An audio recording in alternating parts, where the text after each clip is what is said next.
This is Jonathan Agger, Fifth Pro Boxing Fans, joined by Paul Smith here at the first press conference for Chris Eubank Jr against your brother Liam. What do you make of the press conference, first of all, Paul? They are what they are, aren't they? You know, both fighters are going to try and get under each other's skin and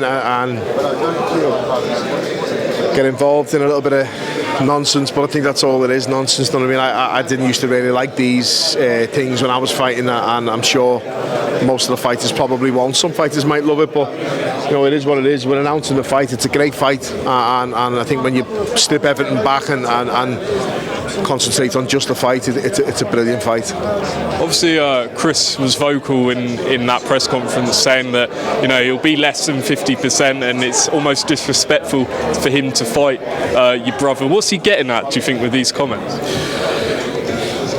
He's saying he only has to be 50%, and it's disrespectful that he has to, like he's a former world champion or something. He hasn't won a world title, he's won a British title. He's won a interim version of some belt, and he's won an IBO title, which isn't a world title.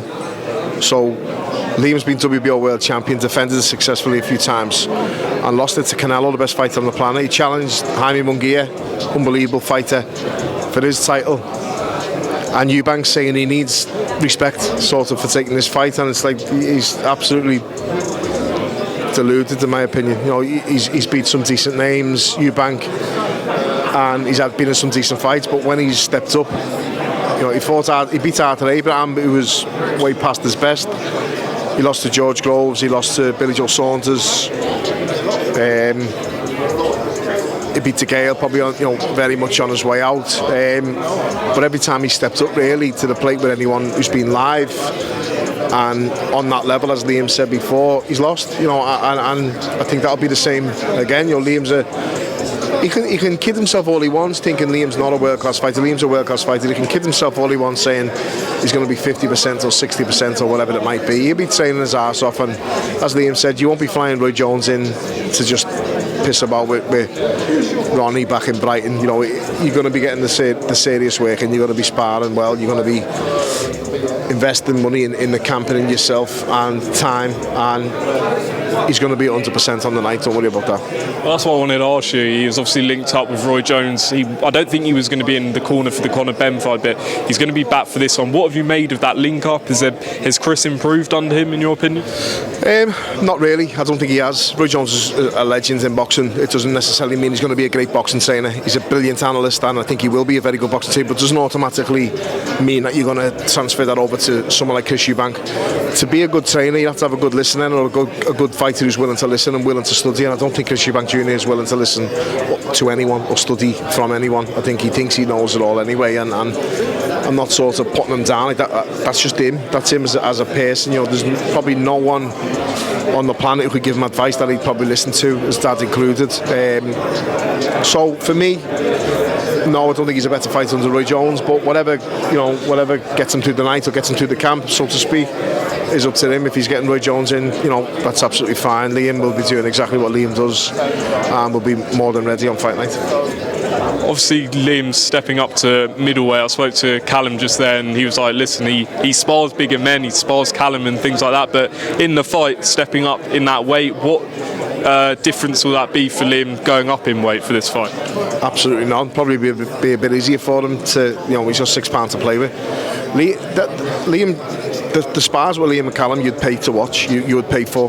Liam was shadow boxing as Callum was sort of getting ready for his last session of the last camp, and said, hey, I'm the only sparring partner you haven't dropped. And Callum had put every single sparring partner down in camp bar Liam, because the spars are great, and Liam, I've sparred Liam plenty. I've sparred Eubank on the same week when he's talking about it, and he was talking about you there. Yeah, that's me, and Liam, I sparred him 3 times. Liam sparred him once, and I know what happened in the spar. Chris knows what happened in the spar. The fact that he's saying he doesn't remember, you don't forget when things like that happen to you in sparring, and we know what happened, as I say. But sparring stays in the gym, although it didn't from him and his dad after it. But the spars with Callum, me, bigger lads in the old gym where we used to be, Callum Johnson, Opie Burton, light heavyweights, Liam can hold his own with them fine, and I think this type of fight, if it was at 154, Liam would be heavier on the night. If it's at 160, Liam would be heavier on the night, and if it was at 168, Liam would still be heavier on the night.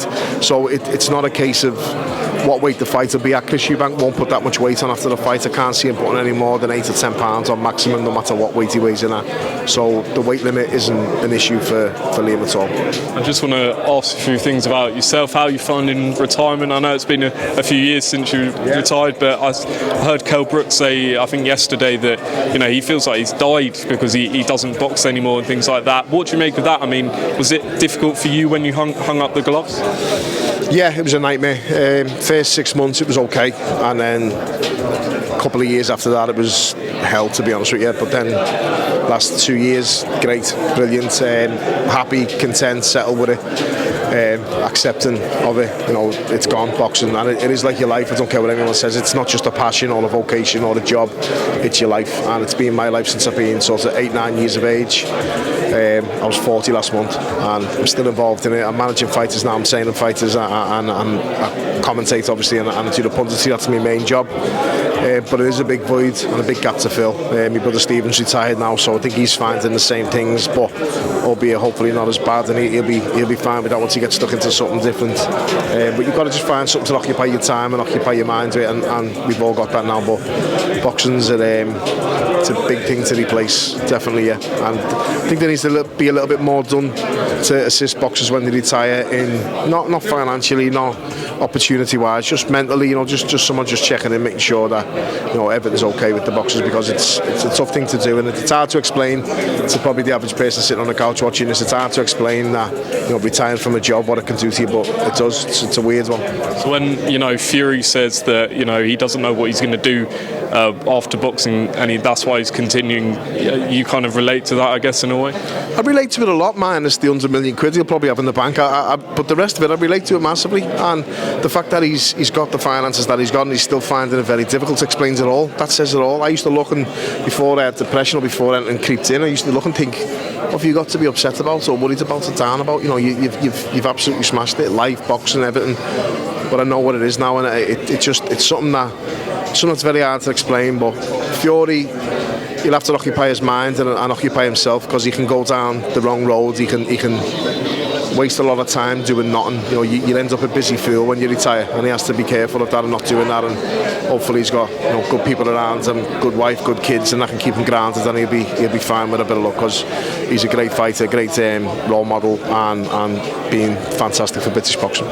And just closing off, you faced one of the pound for pound best ever in Andre Ward. What was it like sharing the ring with someone as good as him? Did you see the hype behind him when you were in the ring with him?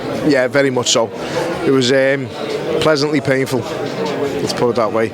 Only time in my life my nose was ever broken. Just class, just pure class, everything about him. And it was a case of I was offered the fight. It was the best money I'd ever had, the best payday I'd ever had, and the best opportunity I'd ever had to share the ring with someone like him. And people mightn't have saw it at the time, but they'll see it in 10 years, 15 years, 20 years time when you're talking about it. I got in the ring and shared it with him. Paul, appreciate your time, and catch up soon.